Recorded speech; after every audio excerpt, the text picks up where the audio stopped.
Hey guys, this is Sonu Ahlawat. हर Sunday की तरह लेकर आ चुका हूं दी करंट अफेयर शो का एपिसोड नंबर 74, जिसमें हम लास्ट वीक के सभी मोस्ट इंपोर्टेंट, एकदम फिल्टर्ड, एकदम सिलेक्टेड करंट इवेंट्स को डिटेल के साथ कवर करने वाले हैं।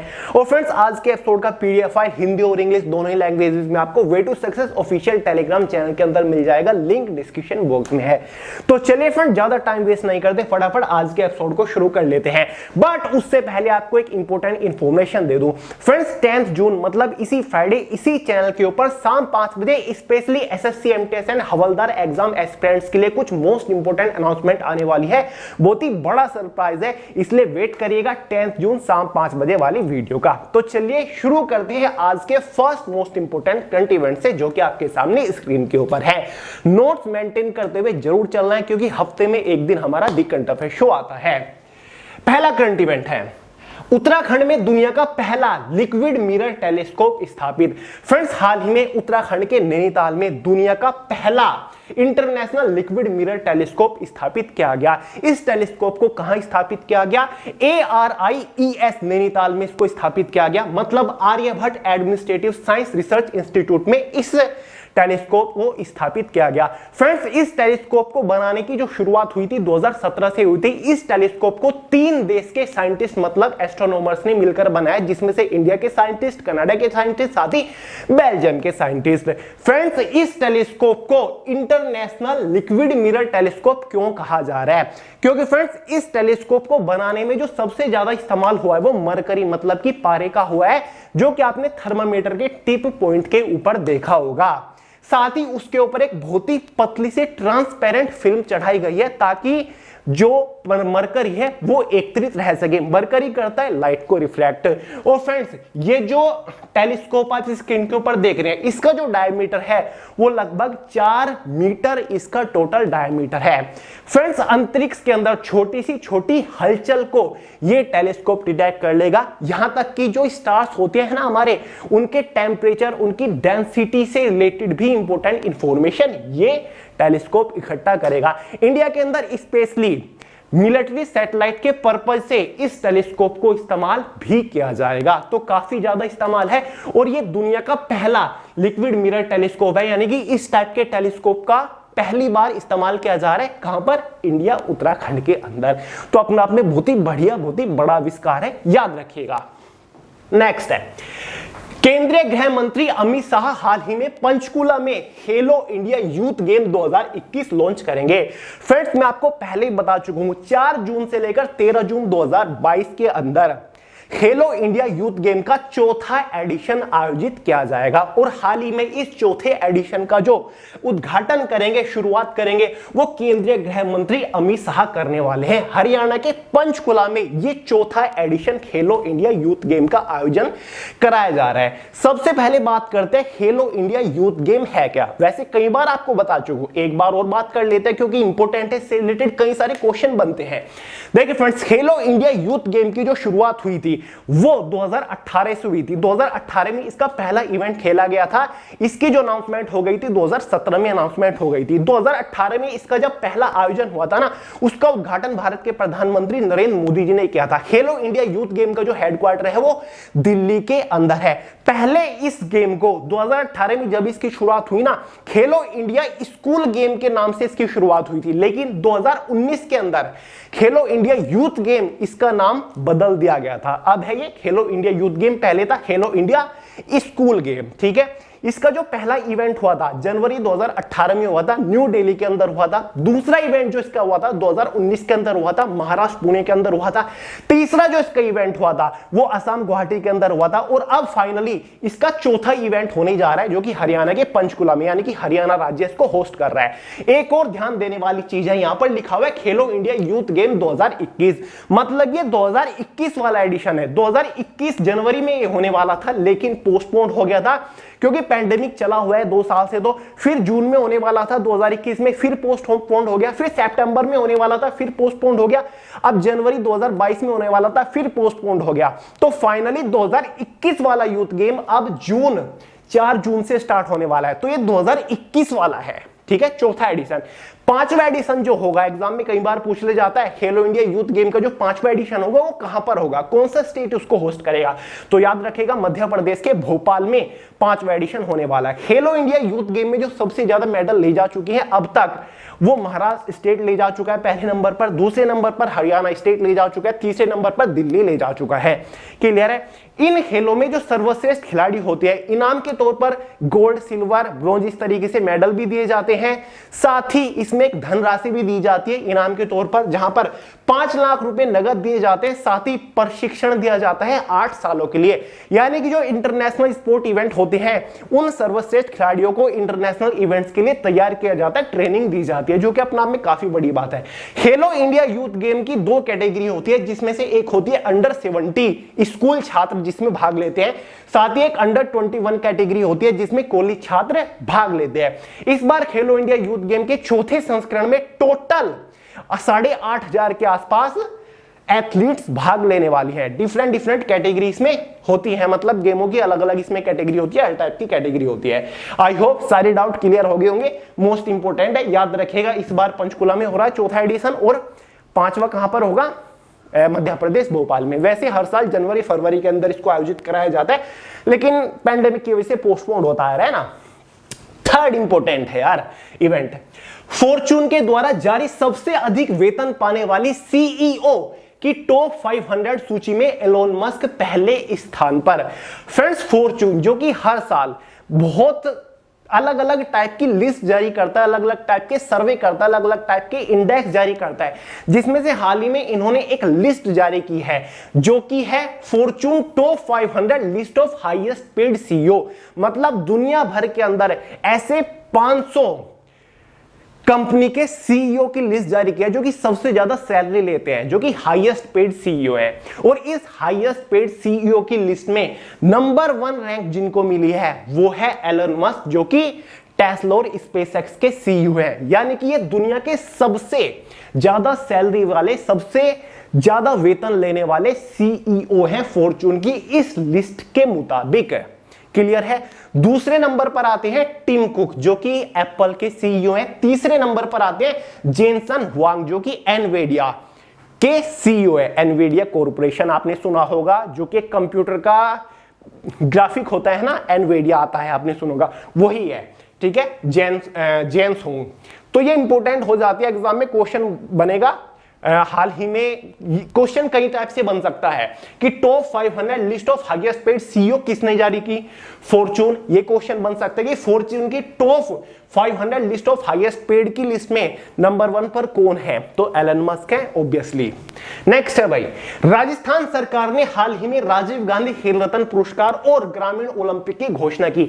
आप सभी को पता है कुछ ही टाइम पहले भारत के प्रधानमंत्री नरेंद्र मोदी जी ने एक ऑफिशियल अनाउंसमेंट के थ्रू जानकारी दी थी कि जो राजीव गांधी खेल रत्न पुरस्कार अब तक चलता आ रहा है उसका नाम बदल दिया गया है। अब राजीव गांधी खेल रत्न पुरस्कार का नाम हो चुका है मेजर ध्यानचंद खेल रत्न पुरस्कार।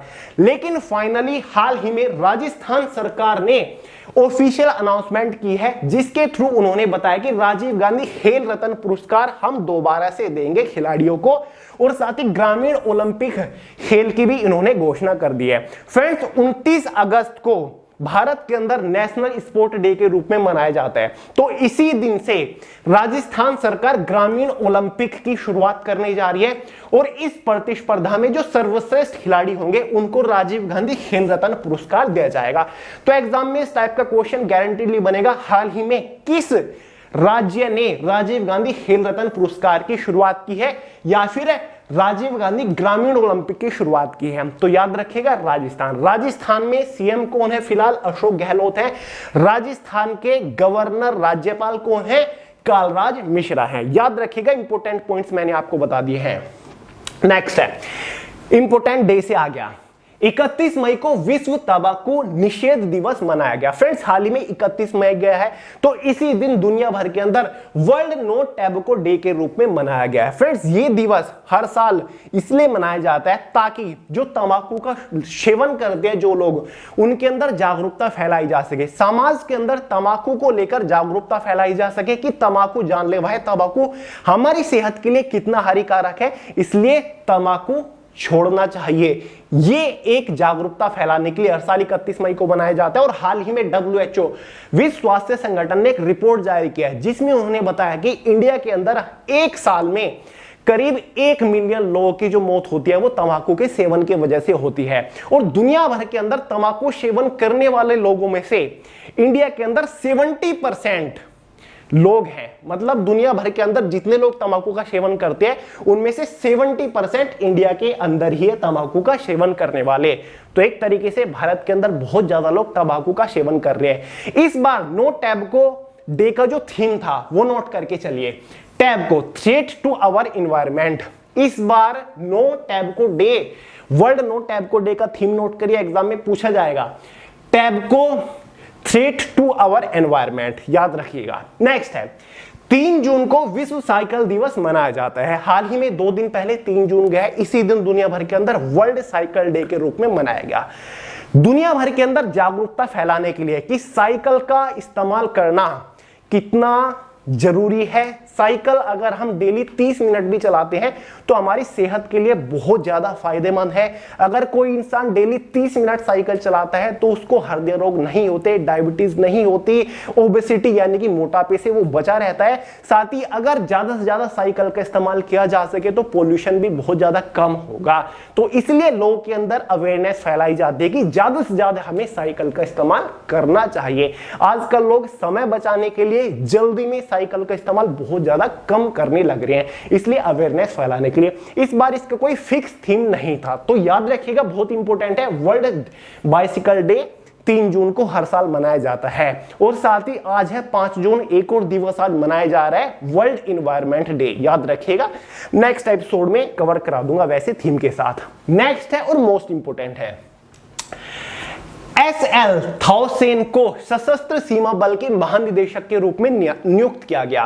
फ्रेंड्स, एसएल थाउसेन जो कि आप स्क्रीन के ऊपर देख रहे हैं, इनको हाल ही में सशस्त्र सीमा बल एसएसबी, जो कि हमारी एक पैरामिलिट्री फोर्स है, सेंट्रल आर्म पुलिस फोर्स में से एक है, उसके नए डायरेक्टर जनरल चुने गए हैं। एसएल का पूरा नाम है सुजोए लाल थाउसेन, याद रहेगा। सुजोए लाल थाउसेन को हाल ही में एसएसबी के नए डायरेक्टर जनरल के रूप में चुना गया है। यह है मध्य प्रदेश के 1988 आईपीएस बैच के अधिकारी, याद रखिएगा। अब बात यहां पर एसएसबी के डायरेक्टर जनरल की हो रही है, तो आपको पता होना चाहिए जो हमारी बाकी की 4 पैरामिलिट्री फोर्सेस है उनके डायरेक्टर जनरल कौन है। एसएसबी के मैंने आपको बता दिया, सुजोए लाल थाउसेन। साथ ही सीआरपीएफ के कौन है, कुलदीप सिंह है। साथ ही सीआईएसएफ के कौन है, सील वर्धन है। साथ ही बीएसएफ के कौन है, पंकज कुमार सिंह है। कौन सा बच गया, आईटीबीपी बच गया शायद, ठीक है ना। आईटीबीपी के जो हैं संजय अरोड़ा है, आईटीबीपी के डायरेक्टर जनरल संजय अरोड़ा है। साथ ही एग्जाम में सीबीआई पूछा जाता है, सुबोध कुमार जायसवाल है। और हमारी 3 आर्म्ड फोर्सेस भी हैं, जिसमें से एक इंडियन आर्मी हो गया, आपको पता होना चाहिए। लेफ्टिनेंट जनरल मनोज पांडे है, चीफ ऑफ आर्मी स्टाफ। साथ ही इंडियन नेवल के स्टाफ कौन है, एच हरि कुमार, ठीक है, आर हरि कुमार है। और इंडियन एयरफोर्स के कौन है, विवेक राम चौधरी, याद रहेगा। याद रखने वाली चीजें बहुत सारे लोग बोलते हैं कि याद नहीं रहता, मुझे याद है, तो ऑब्वियसली आप तो याद कर ही सकते हो। तो इंपॉर्टेंट है बहुत ज्यादा यार, ये तो हाल ही में चेंज हुए हैं, अभी 2-3 दिन पहले, तो याद रहना चाहिए। सुजोए लाल थाउसेन। एसएसबी अलग होता है, एसएसबी होता है सीमा सुरक्षा सशस्त्र सीमा बल, एक होता है BSB border security force, BSF border security force. जो एसएसबी होता है ना, उनको नॉर्थ और ईस्ट नॉर्दर्न एरियाज में, मतलब उनकी जो लोकेशन रहती है, पोस्टिंग की जाती है। नेक्स्ट है, विश्व स्वास्थ्य संगठन ने तंबाकू के उपयोग को कम करने के लिए झारखंड राज्य को विश्व तंबाकू निषेध दिवस पुरस्कार 2022 के लिए चुना। फ्रेंड्स, हाल ही में WHO वर्ल्ड हेल्थ ऑर्गेनाइजेशन ने भारत के झारखंड राज्य को विश्व तंबाकू निषेध दिवस पुरस्कार, एक पुरस्कार है जिसका नाम है विश्व तंबाकू निषेध दिवस पुरस्कार 2022 के लिए चुना, क्योंकि झारखंड राज्य भारत के अंदर तंबाकू का सेवन को कम करने वाला पहला राज्य बन गया है, ठीक है। इस बार झारखंड के अंदर तंबाकू का सेवन काफी कम हुआ है, काफी गिरावट आई है, इसलिए WHO ने विश्व तंबाकू निषेध दिवस पुरस्कार 2022 के लिए झारखंड राज्य को चुना गया है। ये जो विश्व तंबाकू निषेध दिवस पुरस्कार है, इस टाइप का ये मेडल है जो कि WHO देने वाला है, वर्ल्ड हेल्थ ऑर्गेनाइजेशन देने वाला है। क्लियर है? कब दिया जाएगा, किसे दिया जाएगा, ये देखिए नई दिल्ली में राज्य स्वास्थ्य विभाग के तंबाकू नियंत्रण कक्ष को प्रदान किया जाएगा ये अवार्ड। क्लियर है? इंपोर्टेंट है, एग्जाम में पूछा जाएगा कि विश्व तंबाकू निषेध दिवस पुरस्कार 2022 कौन से राज्य को दिया गया? झारखंड राज्य को दिया गया। किसके द्वारा दिया गया? विश्व स्वास्थ्य संगठन द्वारा दिया गया। नेक्स्ट है, ये बड़ा इंपॉर्टेंट है, टोक्यो ओलंपिक में ब्रॉन्ज मेडल जीतने वाली लवलीना बोरगोहेन को IBA एथलीट समिति का अध्यक्ष चुना गया। स्क्रीन के ऊपर आप ये जो चेहरा देख रहे हैं इसको बाखूबी जानते होंगे। टोक्यो ओलंपिक 2020 जो कि अगस्त में आयोजित हुआ था, उसमें इन्होंने ब्रॉन्ज मेडल जीता था। इस बार भारत के अंदर टोटल 7 मेडल आए, जिसमें से बॉक्सिंग में टोक्यो ओलंपिक में ब्रॉन्ज मेडल जीतने वाली भारतीय बॉक्सर लवलीना बोरगोहेन है। हाल ही में इनको IBA क्या है? International boxing association, IBA international boxing association athlete committee जो है उसका अध्यक्ष मतलब प्रेसिडेंट इनको चुना गया है, जो कि अपने आप में बहुत बड़ी बात है। ये पद इनको दिया गया है, तो साथ ही government of India, ministry of sport ने इनको बधाई दी है, कांग्रेचुलेट इनको कहा है। जो ये IBA है मतलब इंटरनेशनल बॉक्सिंग एसोसिएशन, इसका जो हेडक्वार्टर है वो ल्यूजेन स्विट्जरलैंड में है। प्रेसिडेंट उमर इसके हैं। फाउंडेशन इसके जो हुई थी वो 1946 में हुई थी। तो याद रखिएगा, international boxing association committee, athlete committee की प्रेसिडेंट लवलीन बोरगोहेन को चुना गया। इंपोर्टेंट है। नेक्स्ट है, और इनसे पहले आपको पता होगा शिवा थापा जो है, ठीक है, ये भी ओलंपियन है, इनको IBA का एथलीट मेंबर इलेक्ट किया गया था कुछ टाइम पहले। ये ज्यादा इंपॉर्टेंट है, मतलब ये जो मैंने आपको लवलीन बोरगोहेन के बारे में बताया। IBA international boxing association. Nawazuddin Siddiqui को सिनेमा में उनके योगदान के लिए एक्सीलेंस इन सिनेमा पुरस्कार, नवाजुद्दीन सिद्दीकी को सिनेमा में उनके योगदान के लिए एक्सीलेंस इन सिनेमा पुरस्कार से सम्मानित किया गया। लास्ट एपिसोड में मैंने आपको बताया था कि 28 मई तक फ्रांस के अंदर कोन्स फिल्म फेस्टिवल आयोजित किया गया। कोन्स फिल्म फेस्टिवल को 2003 से पहले इंटरनेशनल फिल्म फेस्टिवल के नाम से जाना जाता था। वर्ल्ड के अंदर जितने भी बड़े बड़े फिल्म फेस्टिवल होते हैं, कोन्स फिल्म फेस्टिवल उनमें से एक है। कोन्स फिल्म फेस्टिवल की जो शुरुआत हुई थी वो 20 सितंबर 1946 में हुई थी। इसको हर साल आयोजित किया जाता है। इस बार शायद 75वां या फिर 76वां इसका संस्करण था। लास्ट एपिसोड में मैंने आपको बताया था। इसके अंदर जो दुनिया की सर्वश्रेष्ठ फिल्म होती है उनका भी प्रीव्यू दिखाया जाता है। साथ ही इसके अंदर सर्वश्रेष्ठ फिल्म का जो अवार्ड दिया जाता है उस अवार्ड का नाम होता है गोल्डन पाम। एग्जाम में कई बार पूछ लिया जाता है। साथ ही एक्सीलेंस इन सिनेमा पुरस्कार जो दिया गया है वो भारत के एक्टर नवाजुद्दीन सिद्दीकी को दिया गया है। सिनेमा में उनके बेहतर योगदान के लिए नवाजुद्दीन सिद्दीकी को एक्सीलेंस इन सिनेमा अवार्ड दिया गया है। याद रखिएगा, एक्सीलेंस इन सिनेमा अवार्ड किसको दिया गया है? नवाजुद्दीन सिद्दीकी को। नोट करके चलिएगा।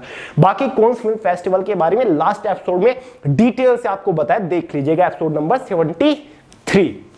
नेक्स्ट है, भारत बांग्लादेश नौसेना अभ्यास बोंगो सागर का तीसरा संस्करण हाल ही में आयोजित किया गया। और फ्रेंड्स, ये द्विपक्षीय संस्करण है, द्विपक्षीय युद्ध अभ्यास है।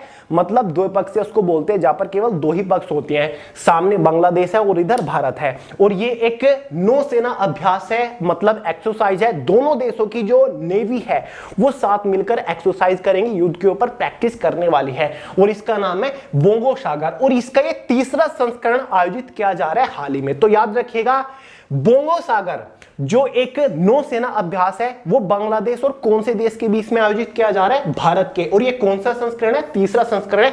कहां पर इसका आयोजन कराया जा रहा है? बंगाल की उत्तरी खाड़ी में। बंगाल की उत्तरी खाड़ी में युद्ध अभ्यास, मिलिट्री एक्सरसाइज मोस्ट इंपोर्टेंट होती है, एग्जाम में अक्सर पूछी जाती है। नेक्स्ट है, सड़क परिवहन और राजमार्ग मंत्रालय द्वारा हाल ही में road accidents in India 2020 report जारी की गई। फ्रेंड्स, हाल ही में सड़क परिवहन और राजमार्ग मंत्रालय मतलब कि ministry of road transport and highway ने एक रिपोर्ट जारी की है जिसका नाम है रोड एक्सीडेंट्स इन इंडिया 2020। ये 2020 वाली ही लिस्ट है, थोड़ी सी डिले चल रही है। ये रिपोर्ट जारी की है। सबसे पहले तो आपको पता होना चाहिए सड़क परिवहन और राजमार्ग मंत्रालय के मंत्री कौन है। नितिन गडकरी जी है, याद रखिएगा। इस रिपोर्ट में क्या पाया गया है, पिछले वर्ष 2019 की तुलना में 2020 में कुल सड़क हादसों में 18.46% की कमी आई है। यानी कि इस रिपोर्ट के मुताबिक, जो कि सड़क परिवहन और राजमार्ग मंत्रालय ने जारी की है, 2019 के मुताबिक 2020 में 18.46% की कमी आई है। तो याद रखिएगा, गिरावट आई है सड़क हादसों में। एग्जाम में क्वेश्चन किस टाइप का बनेगा कि हाल ही में रोड एक्सीडेंट इन इंडिया 2020 की रिपोर्ट किसने जारी की, तो आंसर हो जाएगा सड़क परिवहन और राजमार्ग मंत्रालय। अगर क्वेश्चन पूछा गया किस मिनिस्टर के थ्रू जारी की गई, तो याद रखिएगा नितिन गडकरी, क्योंकि सड़क परिवहन और राजमार्ग मंत्रालय के मंत्री वही है। और फ्रेंड्स, बुक के बारे में आपको बता दूं, ये जो वे टू सक्सेस की बहुत जबरदस्त बुक है ना, नया स्टॉक लग चुका है, फ्लिपकार्ट के ऊपर अवेलेबल है, फटाफट परचेज करिए। ये कॉन्सेप्चुअल बुक है, टॉपिक वाइज आपका कॉन्सेप्ट क्लियर करेगा, history, geography, polity, economic, general science, साथ ही स्टैटिक जीके का, और ये most repetitive questions topic wise इसके अंदर प्रोवाइडेड है। लिंक डिस्क्रिप्शन बॉक्स में, वेस्ट मत करिए टाइम अपना, फटाफट प्रिपरेशन शुरू करिए। नेक्स्ट है भाई, शिखर धवन आईपीएल इतिहास में 700 चौके लगाने वाला पहला खिलाड़ी बन गए हैं। तो आपको पता है 29 मई को फाइनल मैच खेला गया आईपीएल का, तो इसमें सबसे ज्यादा चौके लगाने वाला खिलाड़ी बन गया है शिखर धवन, जो कि पंजाब किंग्स के खिलाड़ी है, पंजाब किंग्स टीम के खिलाड़ी है। तो याद रहेगा, अब आईपीएल की बात हो रही है तो इसको डिटेल से कवर कर लेते हैं, क्योंकि आईपीएल से रिलेटेड बहुत सारे क्वेश्चन एग्जाम में बनते हैं। आईपीएल 2022 का खिताब गुजरात टाइटन टीम ने जीता। फ्रेंड्स, हाल ही में आईपीएल का फाइनल मैच खेला गया 29 मई को। तो जो खिताब जीता है आईपीएल का, वो गुजरात टाइटन टीम ने जीता है। गुजरात टाइटन टीम के जो कैप्टन है हार्दिक पांड्या थे, जो आप देख रहे हैं ट्रॉफी उठा रहे हैं। तो एग्जाम में किस किस टाइप के क्वेश्चन बनेंगे वो कवर कर लेते हैं। सबसे पहले तो आईपीएल 2022 का जो एडिशन हुआ, ये कौन सा एडिशन था, कौन सा संस्करण था, ये 15वां एडिशन था। फाइनल मैच कब खेला गया, 29 मई को खेला गया। फाइनल मैच किस स्टेडियम में खेला गया, नरेंद्र मोदी स्टेडियम, जो कि गुजरात के मोटेरा में स्थित है। इस बार आईपीएल में टोटल 10 टीमों ने हिस्सा लिया था, जिसमें से गुजरात टाइटन थी, जिसके कैप्टन हार्दिक पांड्या। दूसरी एक इसमें टीम थी लखनऊ सुपर जायंट, ठीक है, जिसके कैप्टन केएल राहुल थे, याद रहेगा। साथ ही आईपीएल के जो ऑफिशियल पार्टनर थे, मतलब स्पॉन्सर जो आईपीएल को किया था, इस बार टाटा ने किया था, इसलिए इसको टाटा आईपीएल बोला जा रहा है। क्लियर है, याद रहेगा। साथ ही पर्पल और ऑरेंज कैप के बारे में बात कर लेते हैं, एग्जाम में सबसे ज्यादा पूछा जाता है। पर्पल कैप से सम्मानित किया गया युजवेंद्र चहल को, जो कि मतलब राजस्थान रॉयल के खिलाड़ी हैं। पर्पल कैप जो दी जाती है उस खिलाड़ी को दी जाती है जिसने टूर्नामेंट में सबसे ज्यादा विकेट लियो, यानी कि उस जबरदस्त गेंदबाज को दी जाती है पर्पल कैप जिसने सबसे ज्यादा विकेट लिए हो। तो युजवेंद्र चहल ने सबसे ज्यादा विकेट लिए थे। दूसरी कैप होती है हमारी ऑरेंज कैप, जो कि जोस बटलर को दी गई है। जोस बटलर जो कि इंग्लैंड के एक बहुत ही बेहतर विकेट कीपर और बैट्समैन है। ऑरेंज कैप उसको दी जाती है जिसने टूर्नामेंट में सबसे ज्यादा रन बनाए हो। तो जोस बटलर ने सबसे ज्यादा रन बनाए, साथ ही इस टूर्नामेंट में 4 शतक शायद उन्होंने लगाए हैं। और दोनों खिलाड़ी राजस्थान रॉयल्स टीम के हैं। इंपोर्टेंट है। नेक्स्ट है, शायद आज का लास्ट है, ब्लूमबर्ग अरबपति सूचकांक में मुकेश अंबानी 7वें स्थान पर। तो फ्रेंड्स, हाल ही में ब्लूमबर्ग ने एक रिपोर्ट जारी की है, वर्ल्ड के 500 रिचेस्ट पर्सन की एक लिस्ट जारी की है। ब्लूमबर्ग बहुत सारी लिस्ट जारी करता है, जैसे कि फिलैंथ्रोपिस्ट की, सबसे बड़े दानवीरों की लिस्ट जारी करता है, साथ ही रिचेस्ट पर्सन की भी लिस्ट जारी करता है, और भी काफी सारी टाइप की लिस्ट जारी करता है। तो हाल ही में ब्लूमबर्ग की इस लिस्ट के अकॉर्डिंग, जिसमें इन्होंने बिलियनियर इंडेक्स जारी किया है, मतलब मोस्ट रिचेस्ट पर्सन की एक लिस्ट जारी किया है, और इस लिस्ट में 3 जून तक जो मुकेश अंबानी है भारत के, वो 7वें नंबर पर है रिचेस्ट पर्सन के मामले में। एक बार पूरी लिस्ट देख लेते हैं, साथ ही गौतम अडानी भी उनके पीछे पीछे, दोनों के बीच में टक्कर हो रही है। एक बार देख लीजिए पूरी लिस्ट। ये लिस्ट मैंने विकिपीडिया से उठाई है, अभी बिल्कुल नहीं है, आप ब्लूमबर्ग की ऑफिशियल वेबसाइट से भी इस लिस्ट को डाउनलोड करके देख सकते हैं कि दुनिया में कौन कितना अमीर है, उसकी नेटवर्थ क्या है। नंबर 1 पर इस लिस्ट में जो आते हैं वो है एलन मस्क, जो कि स्पेसएक्स और टेस्ला के मालिक हैं, जिनकी नेटवर्थ है 210.8 बिलियन यूएस डॉलर। क्लियर है। 3 नेशनलिटी इनके पास है, ये भी इंपॉर्टेंट फैक्ट है। South Africa, Canada, United state की नेशनलिटी इनके पास है। क्लियर है। दूसरे नंबर पर जेफ बेजोस, जो कि अमेज़न के फाउंडर है, 146.2 बिलियन अमेरिकन डॉलर इनकी फिलहाल नेटवर्थ है। यूनाइटेड स्टेट के हैं, अमेज़न और ब्लू ओरिजिन के मालिक है। नेक्स्ट तीसरे नंबर पर बर्नार्ड अर्नोल्ट हैं, 137.1 बिलियन इनकी नेटवर्थ है। चौथे नंबर पर बिल गेट्स है, 123.2 बिलियन डॉलर इनकी नेटवर्थ है, जो कि माइक्रोसॉफ्ट के फाउंडर है। वॉरेन बफेट है 112, लैरी पेज है जो कि गूगल के को फाउंडर है।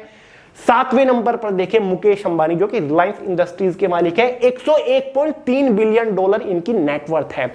8वें नंबर पर सर्जी ब्रेन। साथ ही 9वें नंबर पर आते हैं गौतम अडानी, जो कि अडानी ग्रुप्स के मालिक है, इंडियन है, 95.8 बिलियन डॉलर्स इनकी नेटवर्थ है। ये 3 जून तक का डेटा मैं आपको दिखा रहा हूं, हो सकता है अभी तक चेंज भी हो गया हो, क्योंकि ब्लूमबर्ग जो है ना, ये डेली रिपोर्ट जारी करता है, अलग अलग होता है, कोई ऊपर चला जाता है, कोई नीचे चला जाता है। 10वें पर